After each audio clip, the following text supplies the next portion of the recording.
Fala, ordinários. Hoje é sexta-feira 13 e mais uma vez vamos convocar o Padre Devas para te contar uma história de terror. A história de hoje é o massacre da Pedra Bonita, ou Pedra do Reino. Saudações, meus amigos ordinários. Eu sou o sacerdote Devas e hoje eu fui perguntado pelo Recife Ordinário sobre qual história, qual passagem do nosso país, Pernambuco, pode ser considerada a mais macabra, a mais sinistra pela qual já passou. Eu diria sem dúvida que é o massacre da Pedra Bonita em São José de Belmonte. Esta história se refere aos movimentos sebastianistas, um movimento religioso que começou quase 300 anos antes dos fatos narrados nesse conto. Em 1554 nasceu o futuro rei de Portugal. Sebastião era muito esperado pelos lusitanos para afirmar Portugal como nação e levar aquele reino à prosperidade. Aos 14 anos foi coroado rei, mas aos 20 morreu numa batalha no Marrocos contra os islâmicos. Porém, seu corpo não foi encontrado ou não foi reconhecido e muitos começaram a tratar isso como um arrebatamento temporário. Mas que esse homem ungido de Deus iria voltar para trazer paz a Portugal. Estava fundado o movimento sebastianista. 260 anos depois, esse movimento tornou-se arma na mão dos fanáticos e traria consequências mortais em grande escala no Brasil. O ano era 1836, e no condado chamado Vila Bela, o que hoje é São José do Belmonte, um homem esperto e articulado com as palavras, disse que Dom Sebastião apareceu para ele e falou que um novo reino se instalaria na terra, especificamente ali. O homem era João Antônio, que em suas mãos trazia duas pedras brilhantes que trouxera no novo reino místico que ficava por trás de um portal ali perto. Jurando que Dom Sebastião prometera tirar o povo da pobreza extrema, logo estava cercado de dezenas e dezenas de seguidores que fundaram uma espécie de reino, onde ele era o rei, claro, e sua família os asseclas nobres do rei. O movimento foi crescendo, crescendo e com promessas de tomar as terras dos ricos para dar aos pobres, incomodou muita gente grande. Nisso eles chamaram um padre para intermediar com ele e fazer com que fosse embora. João Antônio já estava com muito dinheiro e já tinha casado com a mulher que ele sempre desejou, e sabendo que seria assassinado, resolveu ir embora do local. Contudo, seu cunhado, João Ferreira, assumiu o lugar dizendo que era o novo enviado de Dom Sebastião.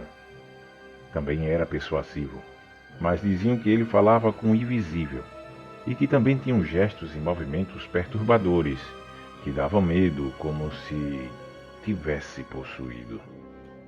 Então disseram que na sexta-feira, 13 de abril de 1838, ele teve um encontro com um ser misterioso. O João Ferreira jurou ser o próprio rei de Portugal, que do outro lado da vida havia prometido que o doente ficaria curado, o triste, feliz, e que o velho ficaria jovem, que o pobre ficaria rico. 31 dias depois, em 14 de maio, a pior coisa que alguém poderia imaginar aconteceu. Ferreira, tomado de fúria, disse que todos ali eram de pouca fé, que não eram dignos do reino de Dom Sebastião, que não seriam salvos porque não traziam sacrifícios. Tendo dado a bebida com ópio para toda essa comunidade, ele exigiu que duas rochas que tinham cerca de 30 metros e que ficavam próximo ao povoado, fossem banhadas de sangue, para que o portal até o paraíso se abrisse entre elas. Nisso a multidão ensandecida começou a se cortar para melar a pedra. Não satisfeito, Ferreira pedia sacrifícios de familiares. Nunca se vira nada tão terrível, e estava acontecendo ali diante dos olhos de todos. Homens começaram a sacrificar seus parentes, esposas, filhos. Crianças e velhos eram mortos em cima das pedras. No meio da loucura, alguém disse que o próprio João Ferreira e sua esposa também precisariam ser sacrificados. Ao final de 3 dias, 53 pessoas foram sacrificadas para banhar a Pedra Bonita. Foi então que a polícia chegou e um confronto se desenrolou. Mais de 2 dezenas de fiéis e soldados também pereceram ali. Por muitos anos o local foi evitado, tido como maldito e cercado por almas perdidas, ninguém se aproximava.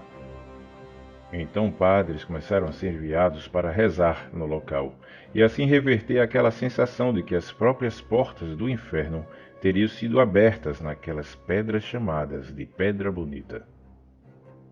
Mas com quem foi que José Ferreira esteve conversando naquela sexta-feira 13?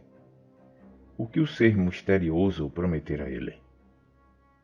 O segredo foi com ele. Certamente João Ferreira caiu numa armadilha feita por aquele que não gosta de paz.